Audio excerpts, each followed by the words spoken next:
Sometimes, the loudest transformation is the one no one hears, except the angels.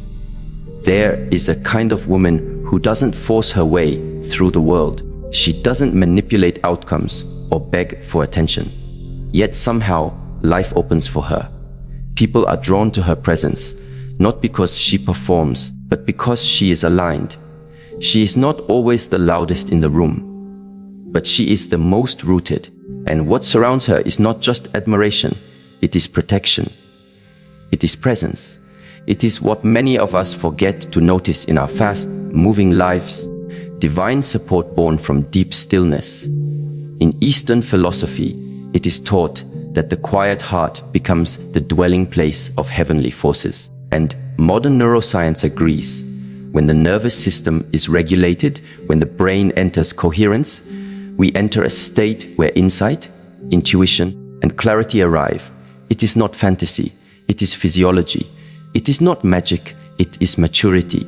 And that woman you see walking with grace through adversity, holding dignity in her silence, she is not alone. She is surrounded, not by crowds, but by calm, not by applause, but by angels. A woman who learns to align herself with silence becomes a force that the world cannot ignore. In a culture that praises constant activity, visible success, and loud affirmation, the woman who chooses quiet strength seems almost invisible at first. Yet those who observe closely begin to sense something different about her. Not because she is doing more, but because she is doing less, and doing it with presence, with intention, with inner alignment. Silence is often misunderstood. People assume it is the absence of sound, the lack of expression, or a sign of weakness. But silence, when practiced with awareness, becomes a kind of power that transcends language. It becomes a living vibration, a state of coherence, an energy field that cannot be touched, yet deeply felt. For the woman surrounded by this kind of stillness, the silence is not empty. It is full of guidance. It is full of truth. And in that truth, she begins to realize she is never alone. Consider a woman sitting by herself in a crowded place, a train station, a cafe, or a room full of people talking. She says nothing, but her posture is composed, her face relaxed, her breath calm. You can feel that she is not trying to be noticed, but somehow you notice her, not because of what she wears or says, but because of the peace that seems to ripple outward from her presence. That peace is not accidental. It is earned. It is cultivated. It is the result of choices she has made, quiet internal decisions to no longer be at war with herself. From a neuroscience perspective, the human brain is constantly scanning the environment for safety or threat. This function, known as neuroception, explains why some people make us feel anxious and others make us feel calm, even without a single word being exchanged. The woman who is aligned in silence has regulated her nervous system. Her breath no longer races. Her thoughts no longer spiral. She has built a sanctuary within herself, and the brain of everyone around her can sense it.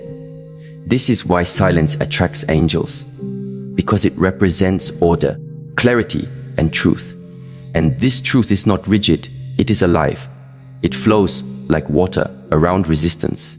It doesn't fight the world, it understands the world, and more importantly, it understands itself. In relationships, especially intimate ones, this form of silent alignment is one of the most powerful tools a woman can carry. Because relationships are not built only through words. They are built through energy, through rhythm, through emotional signals that are often unspoken. When a woman is silent, not from suppression, but from intention, she begins to hear the subtle movements in her relationship. She hears what is not being said. She observes the patterns. She recognizes the difference between love and attachment, between connection and control. There is a story of a woman named Lena. She had been in a relationship for several years with a man who loved her, but whose love was often chaotic. He would speak passionately one moment and withdraw the next. Lena, like many, thought her job was to keep the connection alive, to fix things, to explain herself, to fight for the relationship. But the more she did, the more exhausted she became, until one day she stopped speaking. Not in bitterness, not in silence as a weapon, but in silence as a surrender. She stopped trying to control the rhythm of the relationship and instead began listening to the rhythm of herself. She started waking up earlier, sitting with her tea, without checking her phone. She started writing in her journal before responding to emotional messages. She started observing rather than reacting, and slowly something shifted.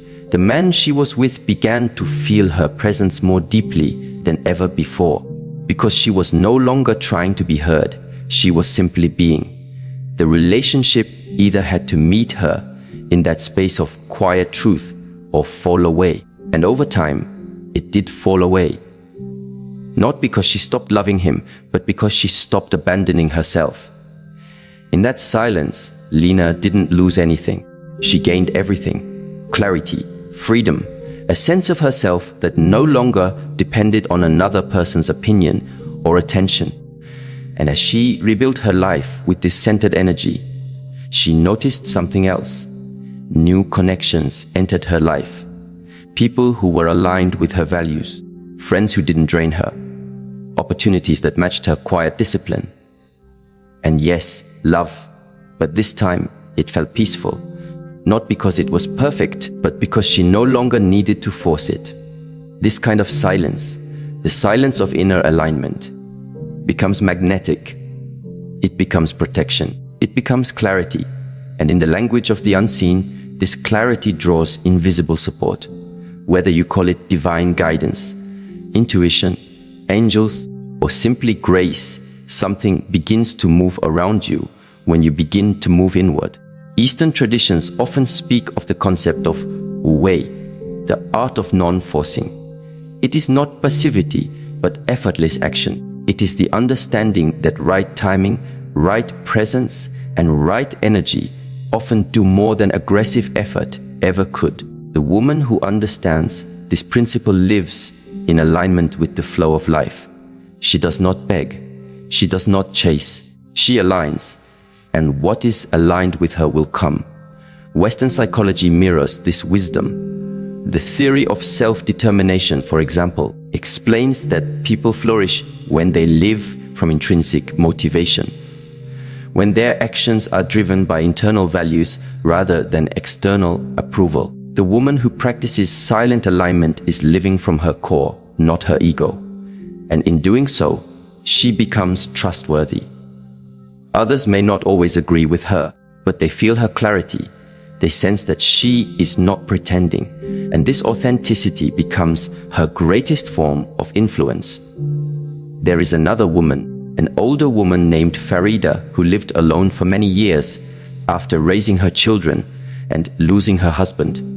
To the outside world, her life seemed quiet, unremarkable. But those who met her often left with a strange sense of calm. She spoke softly, but when she did speak, her words were deliberate. She had no time for gossip, for complaints, or for superficial drama.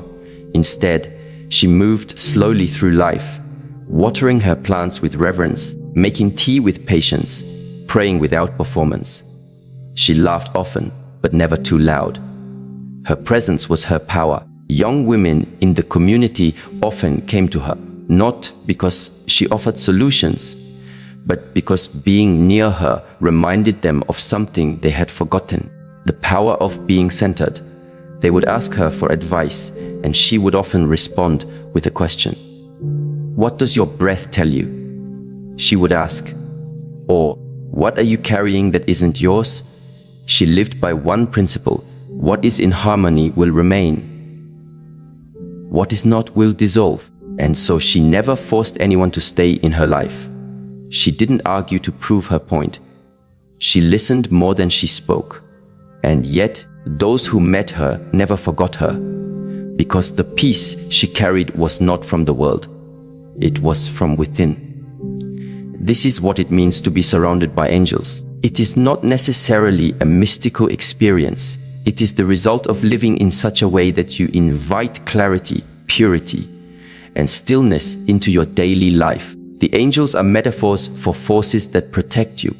Your wisdom, your intuition, your alignment with truth. And yes, perhaps even something more, but they do not come to the loud and scattered.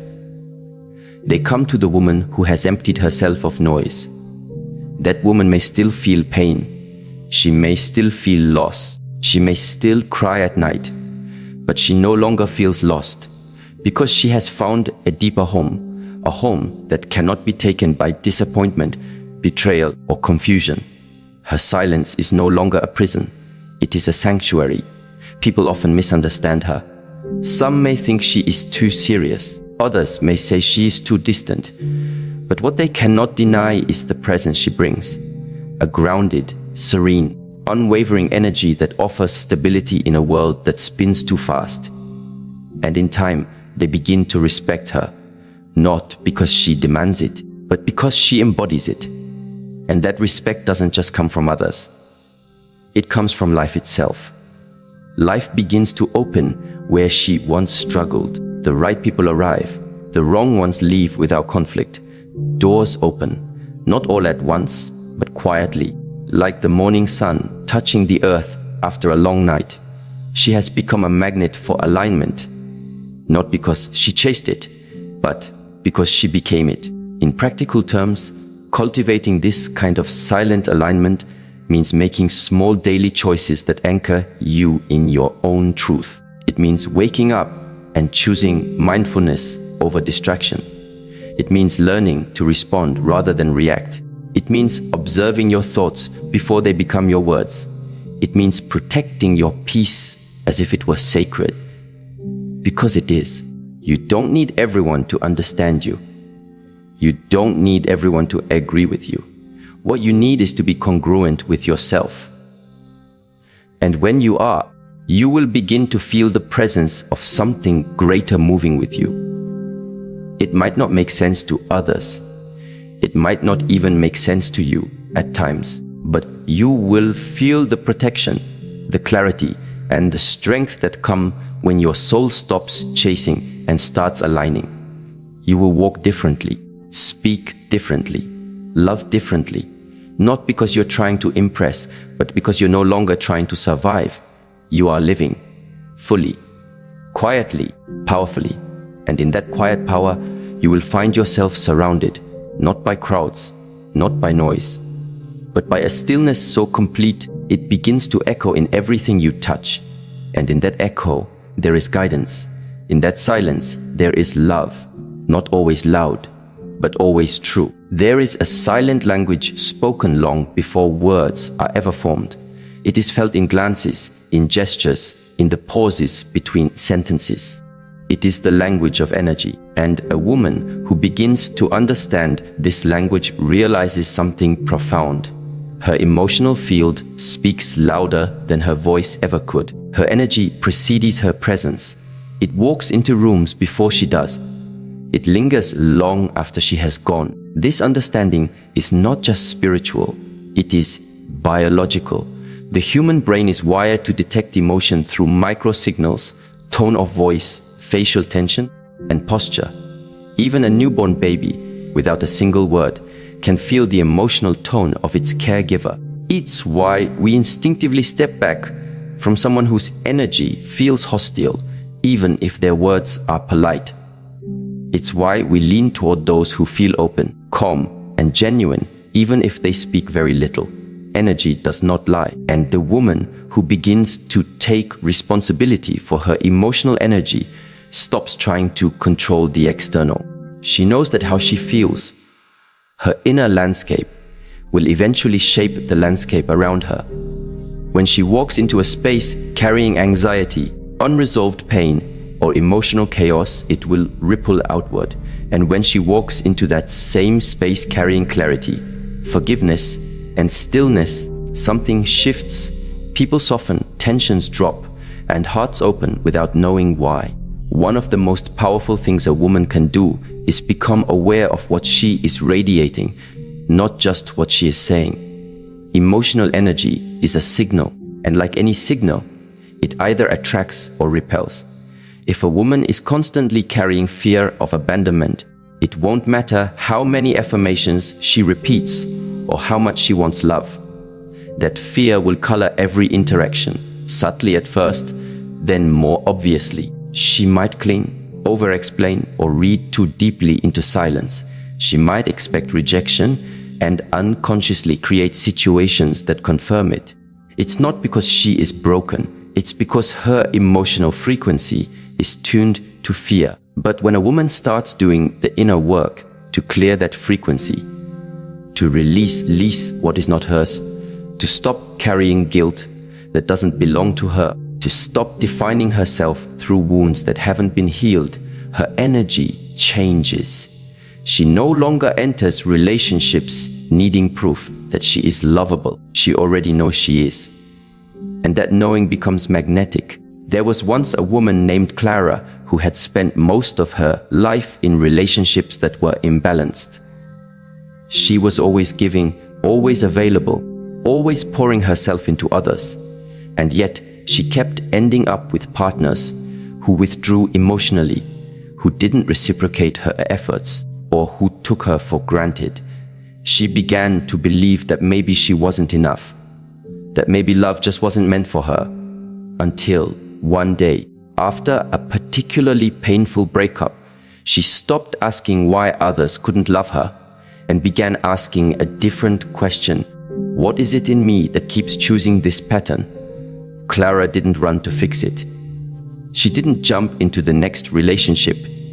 She sat in her discomfort. She started meditating, not to escape, but to observe. She began to notice that she often felt anxious when someone didn't reply immediately, that her body would tense when she sensed emotional distance, that she would overcompensate by being extra nice, just to avoid being rejected. She realized that she wasn't showing up in relationships as her full self. She was showing up as someone hoping to be accepted. So Clara changed her focus. Instead of trying to be chosen, she chose herself. She stopped responding immediately to emotional triggers and started breathing through them. She started asking herself, is this anxiety mine, or is it an old wound speaking? And with time, her energy began to shift. She stopped needing people to prove their love because she had already validated her own worth. When she eventually entered a new relationship, it was not with desperation, it was with presence, and her partner, unlike the ones before, responded differently. He felt her groundedness. He felt that she didn't need him to fix anything in her. And because she wasn't seeking to be saved, she attracted someone who came to build, not rescue. That's what happens when a woman's emotional field becomes clear. She no longer attracts through pain. She attracts through peace. Energy is subtle, but it's not mysterious. It's built from habit, from daily practices, from moment-by-moment decisions. When you hold resentment, it settles into your posture. When you live in fear, it shows up in your tone. When you doubt yourself, it echoes in your words. But the reverse is also true. When you choose integrity, your presence becomes trustworthy. When you cultivate self-respect, your energy commands healthy boundaries. When you align with honesty, even your silence becomes powerful. In relationships, especially romantic ones, this emotional field becomes the foundation. Words may start the connection, but energy maintains it. People can only connect with what you reveal emotionally.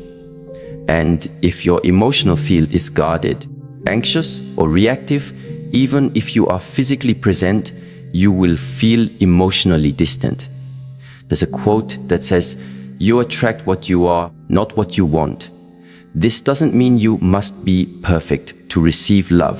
It means that your emotional reality shapes what feels familiar to you. If chaos feels normal, you may unconsciously feel bored in peace.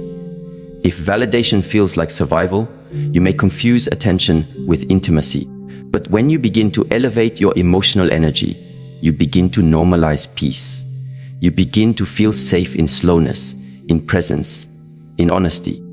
This emotional maturity requires discipline, not the discipline of suppression, but the discipline of awareness. It means catching yourself before projecting your pain. It means recognizing that not every emotion is an instruction. Sometimes you feel abandoned, not because the other person left, but because you are touching an old scar. Sometimes you feel disrespected, not because someone insulted you, but because you haven't fully honored yourself. There's a woman named Merel who once said, "I used to think healing meant becoming soft, but it made me fierce. Not because I became louder, but because I became clearer." Clarity is not about certainty. It's about alignment, and emotional energy becomes clear when it is aligned with truth. That truth may be painful, but it frees you. It may be uncomfortable, but it protects you. And from that space, your presence becomes different. People often sense your energy before they understand your words. They feel your self-trust in the way you hold eye contact. They feel your peace in the way you speak without rushing. They feel your groundedness when you say no without guilt. And those who are not ready for that kind of presence may pull away.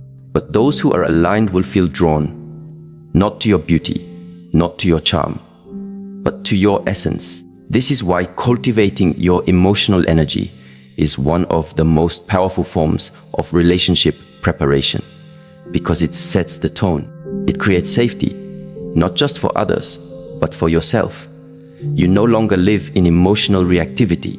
You begin to respond, not from wounds, but from wisdom. And that wisdom changes everything. It changes how you speak, less impulsively, more intentionally. It changes how you listen, not to react, but to understand. It changes how you love, not to possess, but to witness. And slowly, your emotional energy becomes a healing field, not just for yourself, but for others. You begin to notice that people open up around you, not because you ask the right questions, but because your presence feels safe. You begin to attract honesty, not because you demand it, but because you embody it. You begin to experience connection, not based on performance, but based on resonance. And resonance is key. Two instruments tuned to the same frequency will vibrate together even when only one is played. This is resonance, and the same is true in human relationships. When your emotional field is aligned, you begin to resonate with others who share that alignment. You no longer chase connection, you become connection. In ancient traditions, it was believed that certain people carried such purity of heart that the unseen would gather near them. Their energy was so clear, their intentions so aligned that they became channels for divine presence. Whether or not you believe in the mystical, the metaphor remains powerful. The cleaner your emotional energy, the more deeply supported you feel, not just by people, but by life itself. Your life begins to mirror your frequency. Chaos will no longer feel like home. You will find peace not in retreating from the world, but in participating with intention. You will stop seeking to be seen and begin choosing to be felt. Because when your emotional energy speaks, before you do, what it says determines everything that follows. A woman's life changes the moment she realizes that discipline is not punishment. It is permission. Permission to create space. Permission to invite clarity. Permission to summon what is sacred and remove what is not. And in this way, discipline is not a cold command. It becomes a divine invitation. Because the presence of order within her life sends a signal, not only to the physical world, but to the unseen. Angels do not dwell in chaos. They gather where harmony is nurtured. They surround those who walk in quiet alignment, with their inner and outer life matching. When a woman wakes each day without intention, her life is left vulnerable to the noise and demands of everything outside herself. But when she wakes with a centered heart, with habits rooted in purpose, her life begins to form a rhythm, a sacred architecture that protects her energy and invites wisdom. And in that structure, in that discipline, she begins to feel the unseen support that always existed but was previously hidden beneath distraction. Many people view discipline as something masculine, aggressive, or forceful. But true discipline is not harsh. It is compassionate. It is the loving structure you build to keep yourself aligned with what matters most. Think of a river. Without its banks, it becomes a flood. With boundaries, with shape, it becomes a force that gives life.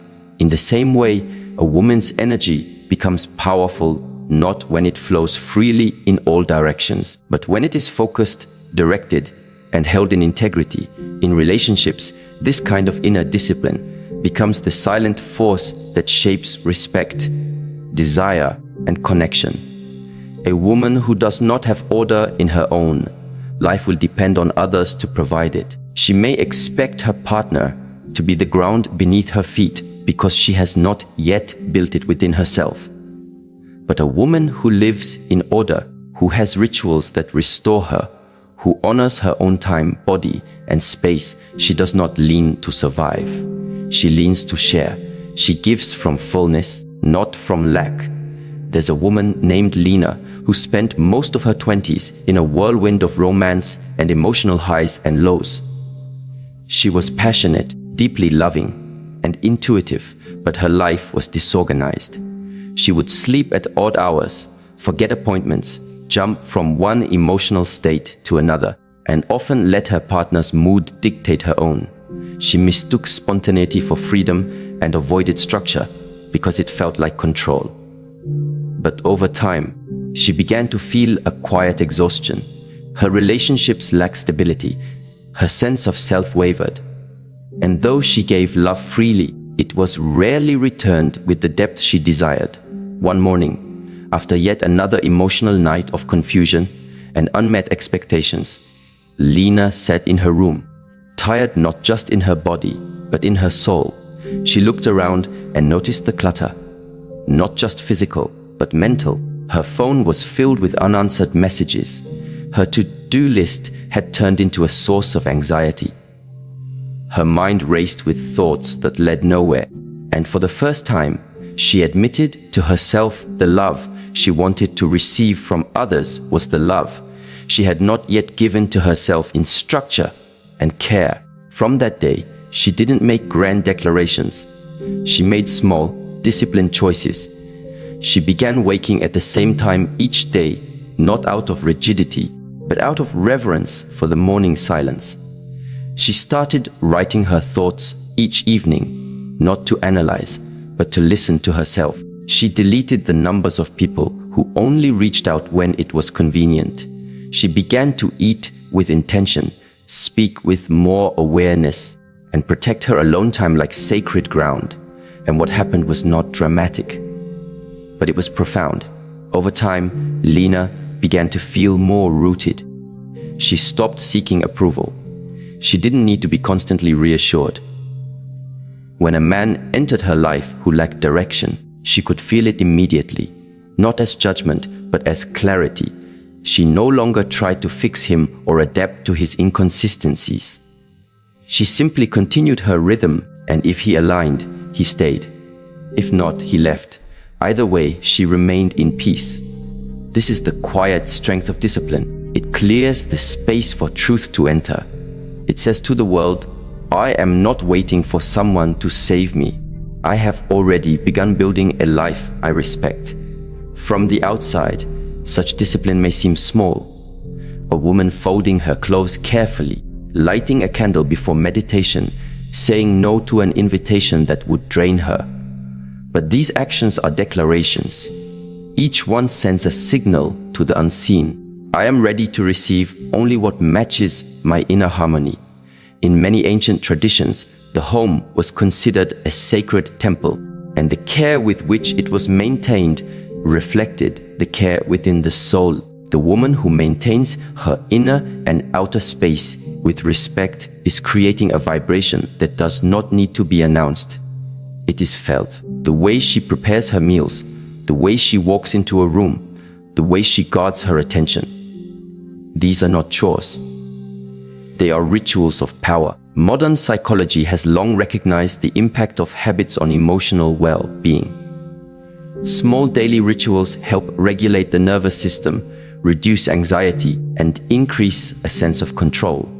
A woman who implements consistent structure, waking rituals, reflective practices, nourishing routines, builds not only discipline but emotional resilience. She is less likely to react impulsively.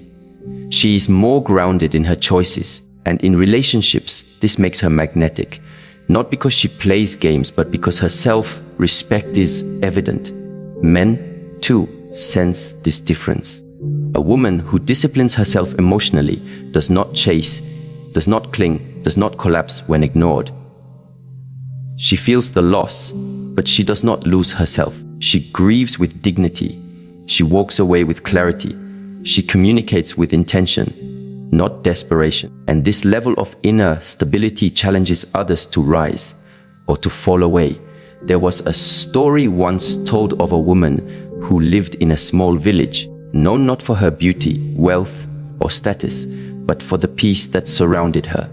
Every day at dawn, she would walk to the river with a small clay pot and fill it with water for her family. She took her time. She walked slowly, greeting the morning sun, barefoot on the grass. The children in the village watched her in awe, not because she was doing anything spectacular, but because everything she did had rhythm, grace, and care. One day, a visitor to the village asked, "Why do people speak of her as if she was surrounded by angels?" An elder replied, "Because she lives in such a way that even the invisible wishes to dwell near her." This is what discipline creates. A field so ordered, so intentional, that the chaos of the world cannot find a place to live there. It creates a kind of spiritual hygiene. Just as we bathe the body to remove dirt, we discipline the mind to remove confusion. We discipline the heart to remove bitterness. We discipline our time to remove distractions. And in that cleansing, in that quiet structure, we make space, not just for peace, but for presence.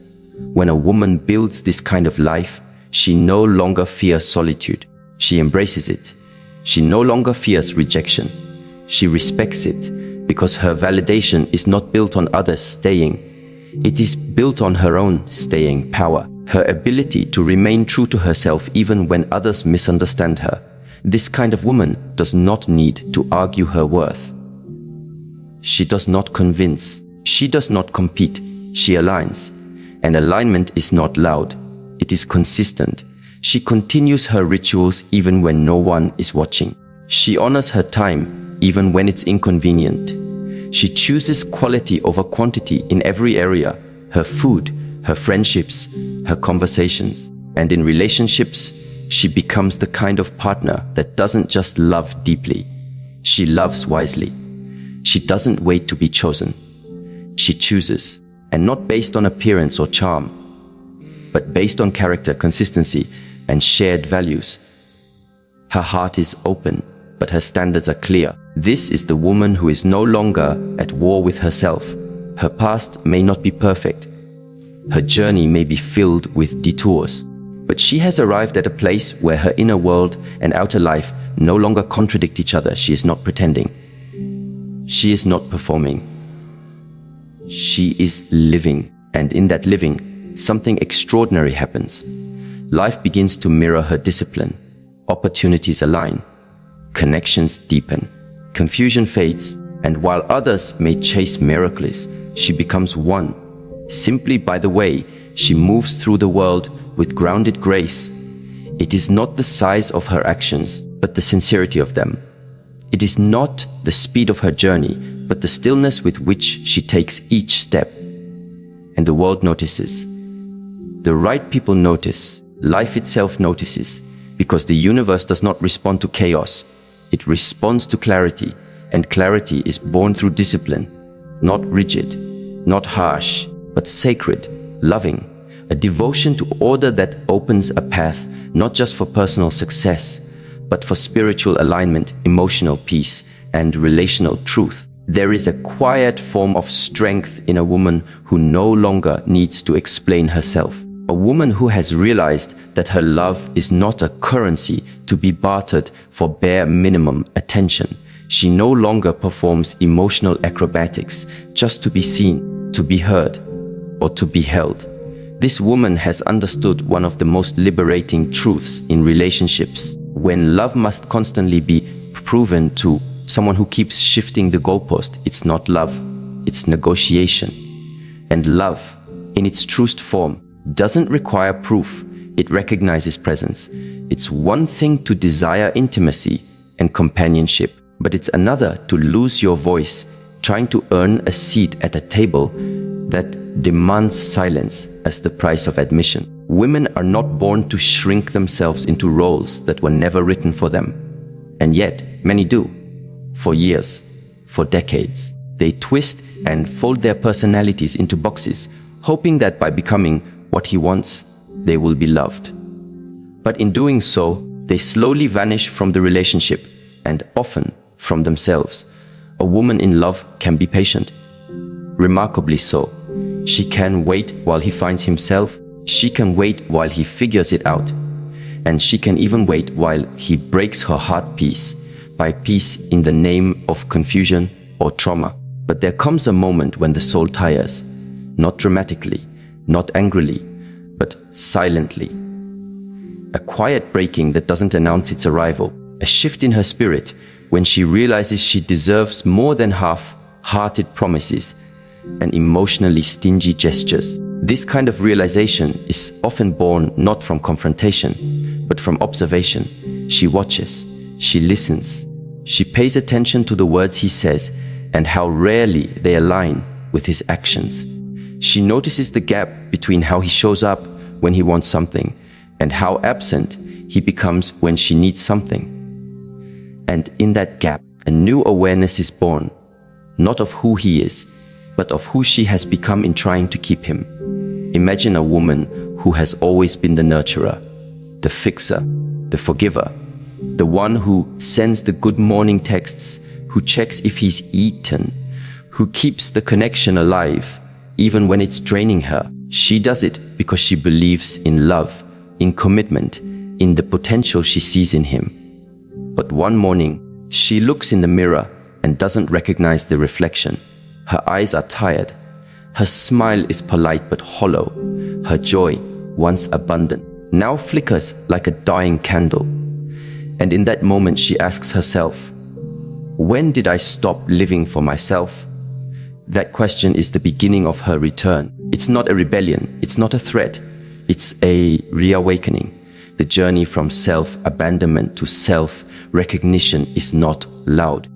It's not a sudden declaration of independence. It's subtle.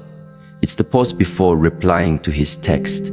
It's the decision to stop explaining why she's upset because she realizes he already knows. He just doesn't care enough to change. It's in choosing silence over begging and distance over desperation. You see, love cannot be begged for. Affection cannot be negotiated. Respect cannot be extracted from someone who sees your value only when you walk away. A woman who keeps returning to emotional breadcrumbs eventually realizes she's starving in a relationship where she was meant to thrive. She starts to pull her energy back, not to manipulate, not to provoke, but to preserve. Because once a woman understands that she is not responsible for another adult's emotional maturity, something powerful shifts. She stops over-explaining. She stops accepting apologies that are followed by repeated patterns. She stops filling the silence with hope and starts filling her life with peace. This is not coldness. This is clarity. And clarity is what fuels her transformation. She no longer entertains potential. She aligns with presence. She no longer invests in fantasies. She builds with reality. Her boundaries stop being theoretical and become embodied. She no longer says, I deserve better. She becomes the kind of woman who attracts better by refusing anything less. Real love isn't about staying through torment to prove loyalty. It's not about enduring pain in the name of patience. It's about being seen, held, chosen consistently. Not perfectly, but honestly.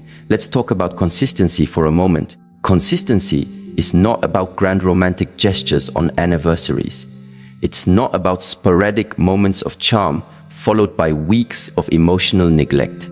Consistency is in the daily effort. It's in checking in. It's in remembering small things that matter to her. It's in making her feel emotionally safe, not occasionally, but always. Many women fall in love with men who are intense but inconsistent. These men know how to spark desire, but don't know how to sustain commitment. They say the right things, but they never do the hard things. They disappear when emotions get deep and return when they sense you're moving on. These men aren't offering love, they're offering confusion wrapped in charm. But a woman who has done the work on herself can see through that. She no longer confuses intensity with intimacy. She no longer finds chaos exciting. She no longer entertains people who are emotionally allergic to accountability. She understands now that the right person won't trigger her survival instincts. He will bring peace, not perform emotional gymnastics. One woman shared her story of how she gave everything to a man who only loved her when she was easy to love. The moment she had needs, emotions, or expectations, he labeled her too much. So she made herself smaller. She cried less, asked for less. She even convinced herself that being low maintenance made her more lovable. Until one day, she realized she had become invisible in a relationship that was supposed to be mutual. The day she stopped chasing him was not the day she stopped loving him. It was the day she started loving herself more. It wasn't anger that made her walk away. It was exhaustion. She was tired of explaining, tired of waiting, tired of proving. She realized she wasn't asking for too much. She was just asking the wrong person. This kind of woman isn't bitter. She's just better now. Better at recognizing her worth. Better at walking away when actions don't match words. Better at loving without losing herself in the process. And that's what shifts the dynamic entirely. When a woman no longer fears being alone, she becomes powerful beyond measure. She no longer tolerates half, loves, or emotional crumbs. She no longer gives access to her sacred space to people who don't bring reverence and consistency. Some men only love women who doubt themselves, because a woman unsure of her worth is easier to manipulate. But the moment she steps into her clarity, into her confidence, he becomes uncomfortable. Not because she changed, but because she remembered who she was before she made him her world. This remembering is sacred. It is not about arrogance. It is not about revenge. It is about reclamation, reclaiming her voice, her boundaries, her joy, her peace. There's a quote that says, "She remembered who she was and the game changed." And indeed, it does. Because the woman who remembers her worth no longer begs for what she deserves. She embodies it. In one quiet story, a woman named Elena had been in a relationship for 7 years. She had sacrificed her career goals, her friendships, even parts of her identity to be who he needed. But when he left, she realized she had no idea who she was anymore. At first, she grieved deeply, but then, slowly, she started doing things she loved: painting, traveling, journaling, dancing in her kitchen. And with every step, she remembered parts of herself she had abandoned.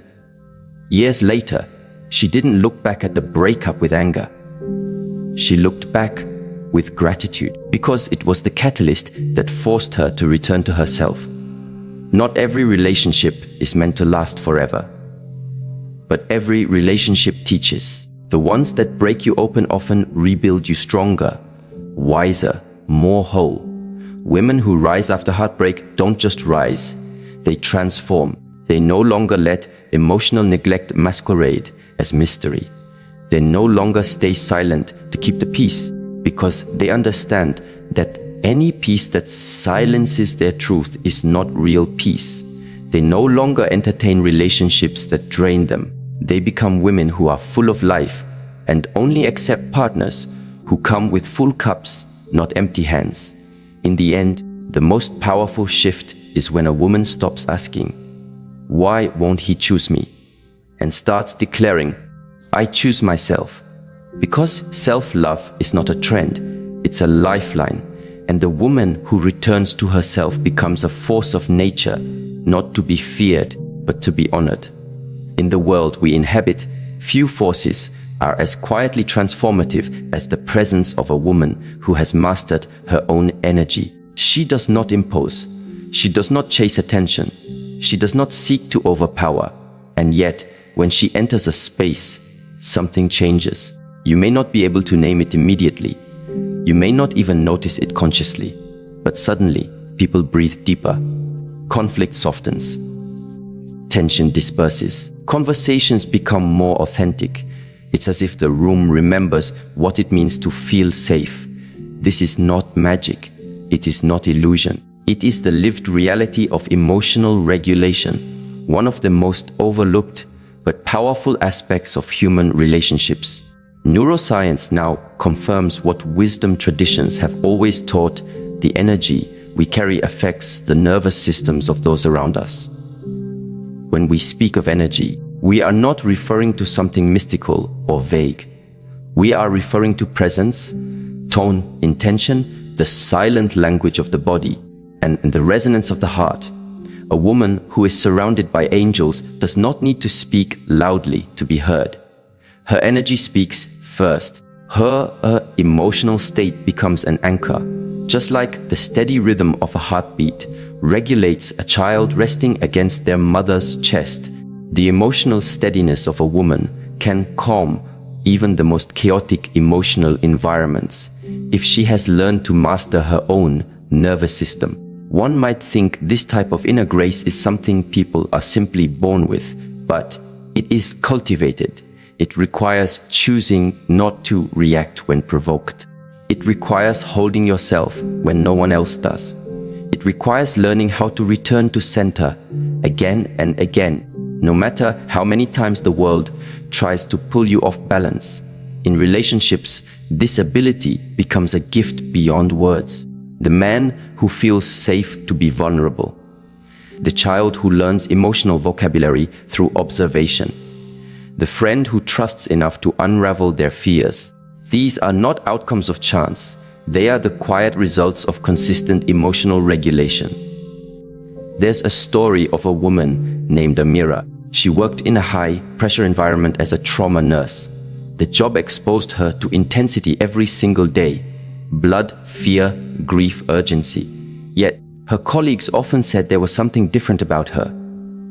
When she's on shift, one said, the whole unit breathes easier. Another said, even the patients seem to suffer less when she's near. What they didn't see was what Amira practiced behind closed doors. Daily meditation, breathwork, journaling to process emotional residue, choosing not to carry other people's pain home with her. She guarded her energy not selfishly, but as a sacred responsibility. Her presence regulated the energy of others because she first learned how to regulate her own. Psychologists often use the term co-regulation to describe the unconscious synchronizing of emotional states between individuals. This is especially evident in parent-child relationships, but it happens in all close relationships. When one person in a room is calm and centered, it becomes easier for others to match that state.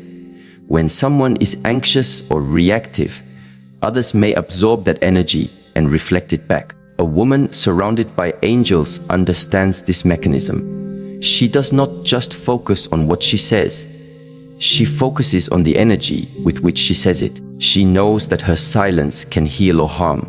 She knows that a look, a breath, a sigh can speak louder than words. This doesn't mean she never gets upset. Emotional regulation is not emotional suppression. It is not about pretending to be composed while suppressing rage or sorrow underneath. True regulation begins with awareness. She feels her emotions fully, but she does not allow them to hijack her decisions. She becomes the observer, the student of her own mind. When sadness arises, she sits with it like an old friend rather than push it away. When anger flares, she listens for the lesson underneath it. When joy arises, she allows it to fill the space without guilt or fear of losing it. She does not cling and she does not resist. She allows herself to flow. Have you ever been in the presence of someone who made you feel anxious without saying a word? Or someone whose calm made you feel instantly more grounded? This is the unseen world of emotional transmission. This is what we are speaking of when we say that some people regulate energy. A woman who understands her influence in this way begins to live more consciously. She notices when her tone becomes sharp. She notices when her body tightens in defense. She catches the moment when her mind drifts toward assumptions. And because she notices, she has the power to redirect. She replaces sharpness with clarity, tension with breath, assumption with curiosity. And here is where it becomes relationally profound. People trust her not because she always agrees with them, but because they feel emotionally safe in her presence. They know she won't explode without warning. They know she will not use silence as punishment or words as weapons. They know that if conflict arises, she will seek truth, not victory. That kind of presence builds trust faster than charm, words, or beauty ever could. In one of the oldest texts from the East, there is a phrase, "The wise woman is like water. She flows where needed, nourishes what is dry, and yields without weakness." This is emotional regulation. It is fluidity, not rigidity. It is the ability to remain connected to one's own center while still being deeply responsive to the needs and energies of others. This is not something society teaches women directly. In fact, society often rewards emotional volatility as passion or punishes sensitivity as weakness. But in truth, emotional mastery is strength beyond measure. A woman who understands this moves differently. She doesn't chase emotional highs. She doesn't panic during emotional lows. She watches. She listens. She moves from groundedness. The impact this has on romantic relationships is particularly powerful. Many men raised in environments that discouraged emotional expression carry unresolved emotional burdens. When they find a partner who does not judge their silence, who listens without rushing to fix, who holds space without fear, they begin to open. It's not therapy, it's trust. And trust, when built upon emotional safety, becomes the foundation of deep love. This woman doesn't force vulnerability. She creates the atmosphere where it becomes natural. There's a couple I once knew, married for over 3 decades. Their secret wasn't compatibility, though they differed in many ways. It wasn't even shared interests.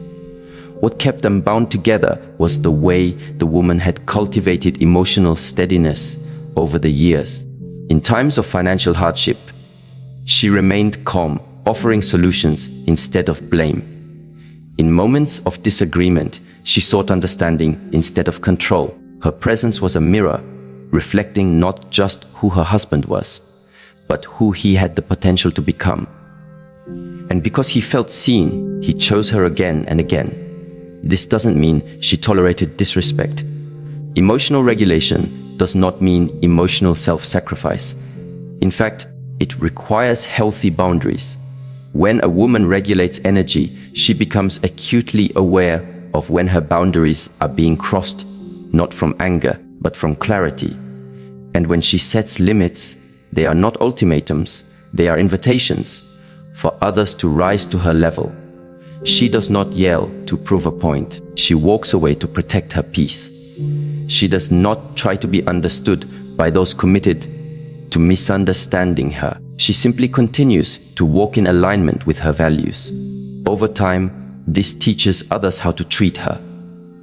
There is a Japanese phrase, shikataganai. It means, it cannot be helped. A woman who has cultivated emotional regulation knows when to act and when to release. She does not waste her energy trying to control what is beyond her.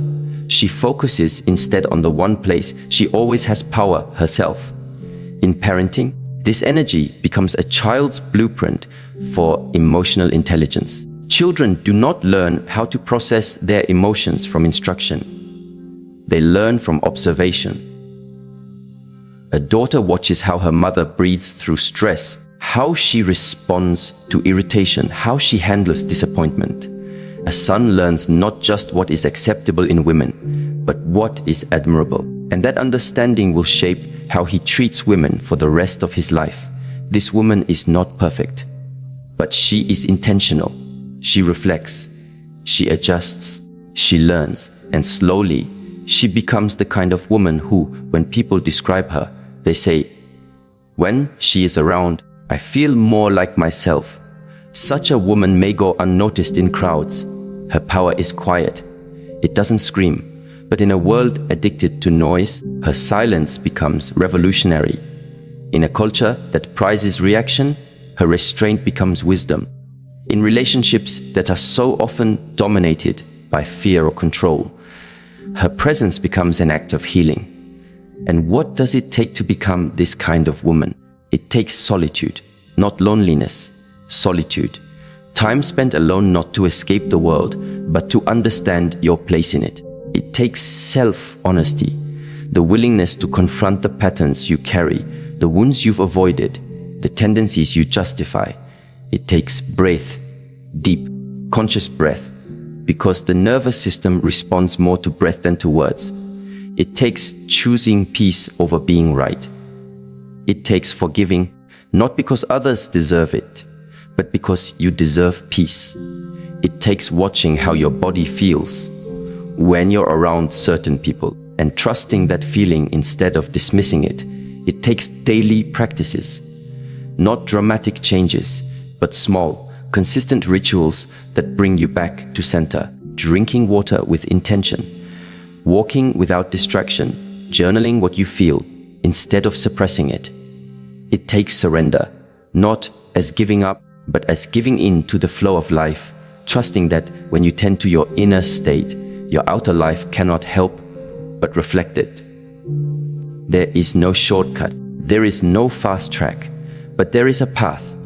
And every time a woman chooses to walk that path, not loudly, not for applause, but quietly, in integrity, she becomes the kind of presence that stabilizes the world around her, not by force, not by persuasion, but by example. There is a kind of power in stillness, a power that isn't silent because it is weak, but because it is deeply anchored. A woman who has learned to choose presence over performance offers something rarely a sacred pause in a world that never stops demanding more. She doesn't enter with noise, she enters with a quiet invitation. Presence is not the absence of action. It is the fullness of being. It is the breath in between words that carries the weight of a forest. It is the eye that sees without needing to fix. It is both sanctuary and threshold. This truth is ancient yet ever new. It's recorded in the stories of wise women who stood at the edge of mountains under the canopy of stars and claimed their place without shouting. Their presence was an altar, their silence a hymn. They understood that stillness is not an escape from life. It is the place where life is born again. When a woman becomes still enough to inhabit herself, she begins to notice the spaces around her shifting. In relationships, that stillness is contagious. It slows frantic hearts. It softens hardened defenses. It invites honesty where there was pretense, vulnerability where there was armor. Researchers call this the mirror principle, the idea that the people who show up in our lives reflect parts of us we must see and heal.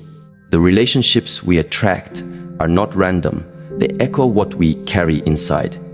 The mirror shows both our light and our shadows. The people we admire in others are often qualities we possess, but have yet to claim.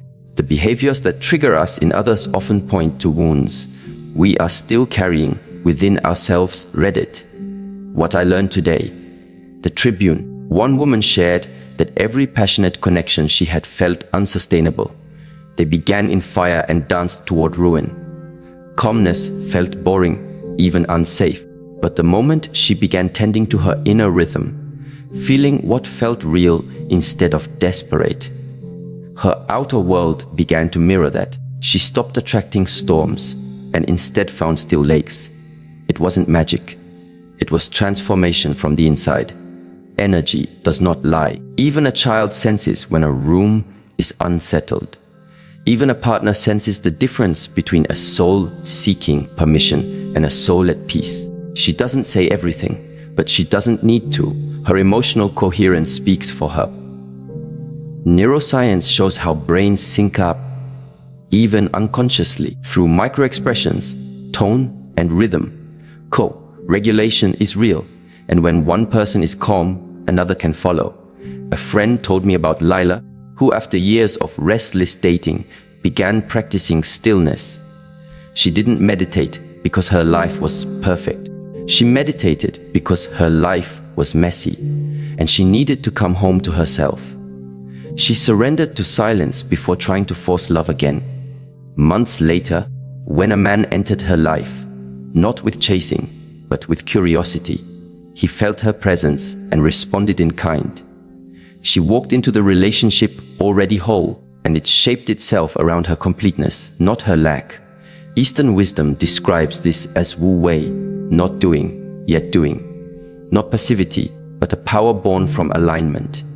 The woman who knows how to be still summons heaven, not by seeking it, but by allowing it to arrive. She does not demand divine favor. She becomes a vessel for it. Her stillness becomes relational soil where intimacy can root. So often, intimacy dies under the weight of over-explanation or frantic striving, but stillness invites realness. It whispers, I am here, let me feel you. And people respond to that. In long relationships, partners say they love her steady presence, even more than her laughter or her compassion. Because a steady heart is rare, it becomes a harbor. And when storms come, people remember where they found safe shore. Mirror neurons, our brain's innate tendency to copy what it sees, activate this response. When someone is grounded, our nervous system steps down. It's why babies calm in their mother's chest. It's why a partner's steady breathing can soften panic in us. Presence can heal the nervous system, and through it, entire relationships. This doesn't mean stillness is easy. It means resisting the impulse to fill silence, to fix everything, to be liked. It means sitting with your fear, your impatience, your grief, and trusting that something tender is growing beneath that soil. One woman shared this. When I stopped trying to orchestrate love, love began to breathe for itself. She stopped texting hoping for replies. She stopped smiling for approval. She started being, and someone came and matched her frequency, not to chase but to stay. Our society often confuses business with worth. Yet, depth thrives in quiet. Stillness stretches awareness. Absence of movement is not absence of life. It is life breathing in its truest form. In relationships, this offers clarity. Connection built on presence is sustainable. Connection built on performance inevitably falters. There is a phrase, you don't attract what you want, you attract who you are. Presence is a form of being. It is love rooted in stability, not adrenaline. A stable woman doesn't attract storms. She doesn't settle for them. She invites alignment. Even when the world pushes her to perform, she retreats inward and asks, what does it feel like to calm this? To bridge this with quiet attention. Her response shapes reality. It shifts the energy of the room, the dynamic of the relationship, the tone of her life. Stories of lovers rediscovered in silence are common. Couples once drifting apart, who began sitting in quiet together again, no phones, no agenda, rediscovered tenderness. Not because they fixed their problems, but because they felt each other again. Stillness honors presence. Presence honors relationship. Relationship then becomes sacred, not transactional. She doesn't need to be seen as spiritual or wise. She only needs to be steady. That steadiness ripples outward. Children learn emotional maturity from her. Friends remember how to be honest. Partners learn how to love beyond chaos. Ancient teachers described stillness as the pearl within. Yet here's the nuance. You don't find the pearl by digging outward. You find it by sinking inward. Relationships aren't healed by more words. They're healed by quieter hearts. And yet, stillness is not absence of love. It is love that doesn't demand. It sees without needing to judge or fix. Disagreement becomes a conversation, not a competition. Space becomes safety, not distance. Mirror principle again, what you carry is what you meet. If you carry restlessness, you'll meet restlessness. If you carry attention, you'll be met with presence. If you carry stillness, even if unfamiliar, people will start to show up differently, if only because you've shifted the signal. This requires patience. The world moves faster than depth, but presence doesn't demand urgency. It asks only for being, moment by moment, breath by breath. Imagine walking into a relationship as someone already whole, as someone who knows. You do not ask for love, you offer it. You do not demand commitment, you show it. You do not manipulate trust, you emanate it. In that state, relationship becomes communion, not negotiation. It becomes altar, not contract. It becomes a mirror not of what's missing, but of what's been found. When a woman becomes aware of the quiet presence surrounding her, when she walks through life with grace, grounded in truth and aligned with the inner wisdom that neither shouts nor seeks validation, something remarkable happens. The world doesn't just see her, it feels her. Her energy is not loud, but it is undeniable. Her presence doesn't demand attention, but it commands respect. She is not guided by the noise of the outside world, but by the still voice within. She knows she is not alone. She is protected, elevated, and deeply connected. To be a woman surrounded by angels is not to live a life free from pain, but to rise in the presence of it. It is not to avoid betrayal or heartbreak, but to transform these trials into deeper discernment. It is not to be untouched by life, but to be as tuned into its higher meaning. She is not bitter, she is wiser. She is not closed, she is selective. She doesn't lower her frequency to be understood. She stays grounded in her light, and those meant for her rise to meet it. She does not strive to be liked by all.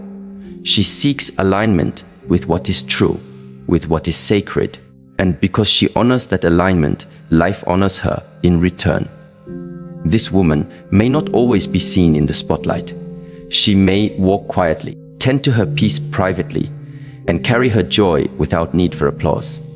But wherever she goes, people feel safer. They feel held even in silence. Not because she gives all her energy away, but because she has mastered the art of keeping what is essential. Her relationships are not rooted in fear or ego. They are reflections of the deep respect she has cultivated within herself. She speaks with intention. She listens without judgment. She loves without attachment. And yet her love is unforgettable. She is not desperate for affection.